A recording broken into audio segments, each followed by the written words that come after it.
Assalamualaikum warahmatullahi wabarakatuh. Jumpa lagi dengan saya Freddy Sudaryanto di channel YouTube Freddy Sudaryanto seputar kasus Jalan Cagak Subang. Pada saat Kang Yoris mengatakan di media massa nasional bahwa disebutkan penghasilan per bulannya 10 juta, 10 juta, 12 juta. Kita tahu semua di media itu.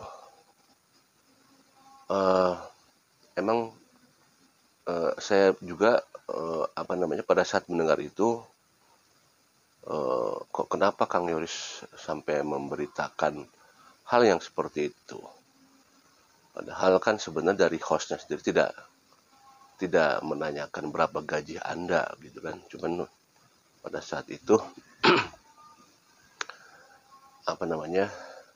dan pada saat itu host mengatakan begini. Dan berapa untuk Pak Yosep bagaimana? Pak Yosep tidak dapat. Ya kan? Pada saat dia mengatakan bahwa dia dapat sekian puluh juta, sementara Pak Yosep tidak dapat. Ini kan sebenarnya miris ya. Miris didengar gitu loh. Iyalah, kenapa tidak ini? Jadi miris didengar lah. Ya. Saya dapat sekian puluh juta, bapaknya tidak mendapatkan apa-apa.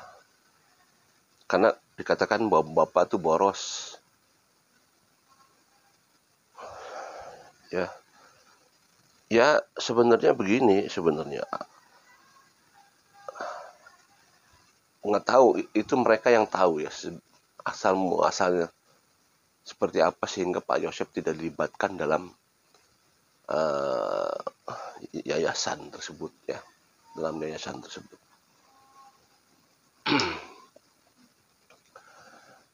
Oke, asumsi berkembang di masyarakat. Ada apa ini seperti itu? Katakanlah kalau 10 juta dan 12 juta, 10 juta, itu kan besar ya untuk tingkatan, apalagi tingkatan di pedesaan ya, itu cukup besar. Apalagi notabene statusnya adalah namanya sebagai guru, katakan pengurus lah ya, pengurus di salah satu yayasan. Kita tahu bahwa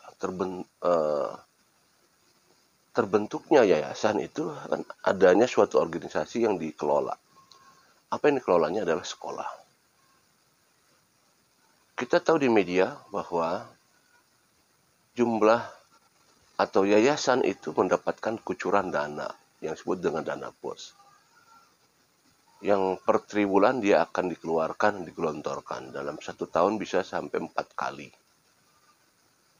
Per triwulan. Katakanlah besarannya ratusan juta ya. Mungkin sekitar 300-an juta, mungkin bisa saya seperti itu ya. Kenapa? Karena dana bos itu mereka akan digoncorkan oleh pihak pemerintah tergantung daripada jumlah siswa. Jadi fluktuasi, dia bisa naik turun. Ya kalau misalkan muridnya berkurang, maka dana bos itu akan berkurang juga. 10 juta yang disampaikan oleh Kang Yoris di media, maka kita akan bertanya, seperti apa sih pendapatannya itu. Kemudian untuk gaji guru berapa? Sekarang begini, sekolah swasta dan sekolah negeri itu akan berbeda untuk pendapatan dari seorang guru. Untuk swasta, maka sekian persennya itu didapatkan dari iuran yang dibayarkan oleh murid-muridnya. Ya, iuran yang dibayarkan oleh murid-muridnya. Maka kita akan berhitung berapa jumlah siswa yang ada di sekolah sana. Kalau misalkan jumlah siswa, sekali lagi kita bicaranya adalah dari siswa dulu, bukan dari yayasan. Karena yayasan hanya digelontorkan oleh dana bos. Sedangkan sekolah itu dari uangnya dari sana. Kita tidak bicara dari donatur dulu ya, karena donatur itu bisa ada, bisa tidak. Kan seperti itu. Nah, kalau misalkan jumlah siswanya banyak, mungkin tercapai untuk yang katakanlah puluhan juta tadi. 10 juta, 10 juta, 12 juta. Nah, dari sekolah itu, itulah penghasilan yang dana yang diberikan kepada para petugas sekolah. Nah, Yoris yang dikatakan tadi, mohon maaf dengan almarhumah yang disampaikan oleh Yoris di media yang 10 juta ya. Itu dari mana anggarannya? Tentu ini hanya Yoris yang tahu. Sekarang kita ketahui apakah dana BOS dari yang disampaikan, yang digelontorkan oleh pemerintah untuk yayasan, apakah itu bisa diperuntukkan untuk pengurus yayasan? Pernah saya dengar di media, untuk pelaksana bisa, tetapi untuk pengurus tidak. Katakanlah 300 juta, kurang lebih 300 juta. Diperuntukkan itu untuk dana operasional sekolah. Ya, pembelian meja, pembelian anu, sekolah, dan pokoknya semua sarana dan prasarana sekolah digelontorkan untuk itu. Maka semua akan dilaporkan per triwulan sebelum masa penggelontoran yang berikutnya, maka dilaporkan semua data hasil daripada operasional yayasan tersebut. Kita tahu bahwa itu kejadian terjadi di bulan Agustus tanggal 17 dan dana digelontorkan sekitar Agustus tanggal 30-an kalau tidak salah pencairannya yang memang seharusnya kalau tidak salah sebelum tanggal 30 Agustus. Nah, sekarang harus kita dapat informasi, mencari informasi dari luar. Apakah ada dana BOS yang drastis turun yang diberikan oleh pihak pemerintah kepada yayasan tersebut? Apakah ada dana yang drastis turun? Apakah ada yang katakanlah sekian ratus juta tiba-tiba anjlok menjadi ya anjlok sekali? Misalkan ada enggak seperti itu? Kalau misalkan ada dana yang anjlok yang diberikan oleh pemerintah kepada yayasan tersebut, apakah ada dana yang anjlok? Berarti ada pengurangan siswa dong kalau begitu.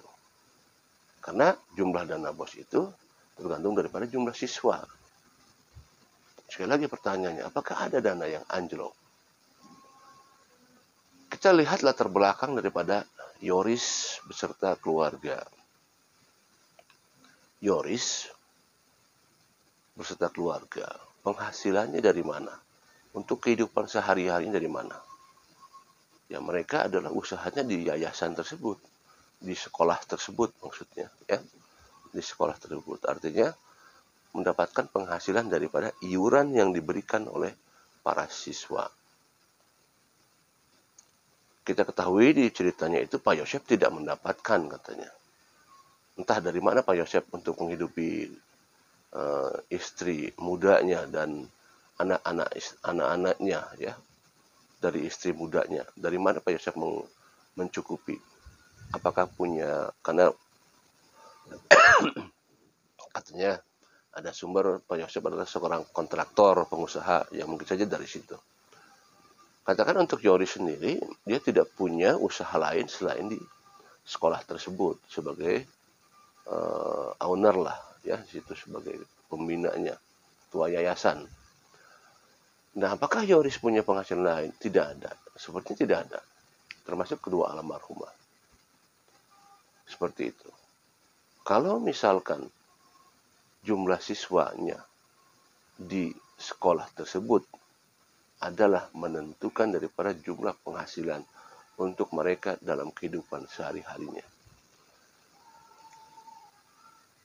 Kalau kita lihat analogikan dan kita persesuaikan, jumlah harta benda yang diperlihatkan di media, seolah-olah kita berpikir bahwa jumlah murid yang ada di sana banyak. Kan ini analoginya persesuaian. Kalau muridnya banyak, berarti jumlahnya yang masuk juga banyak. Kan begitu ya? Ya kalau otomatis kalau jumlah muridnya banyak, berarti yang iurannya banyak. Ya kan? Kalau jumlah muridnya sedikit, yang iurannya sedikit. Karena dana BOS tidak boleh dipergunakan untuk memberikan penghasilan buat pengurus, tidak, ya, karena ada ketentuannya, kecuali untuk pelaksana kalau nggak salah bisa katanya gitu ya, karena itulah dana operasional loh, itu kan dana pemerintah, dana BOS itu untuk operasional kan ya. Nah sekarang gini, kalau misalkan kita lihat di media bagaimana kehidupan, kita lihat ada mobil Alphard, ada mobil Yaris, ada mobil BMW. Tapi kalau kita lihat dari rumah sih rumah biasa-biasa aja, tidak memperlihatkan kemewahan. Hanya kendaraan saja yang memperlihatkan kemewahan, karena mobil Alphard adalah mobil mewah. Kan? Mobil Alphard itu mobil mewah. Kemudian ada mobil Yaris. Apakah dari penampilan yang dilihat di media, apakah mereka memperlihatkan kehidupan yang mewah? Mungkin juga tidak, karena kalau kita lihat ya rumahnya biasa saja. Cuman mobil saja memperlihatkan itu semua. Nah, kita sinkronkan dengan apakah memang jumlah murid yang ada di sekolah itu cukup banyak sehingga bisa menghasilkan 10 juta, 10 juta, sekian juta untuk 3 orang. Apakah mencukupi? Nah, hanya mereka yang di sana yang bisa berhitung. Kita hanya menduga-duga saja. Karena yang jadi permasalahan di sini adalah jumlah siswa yang ada di sekolah. Apakah benar adanya? Assalamualaikum warahmatullahi wabarakatuh.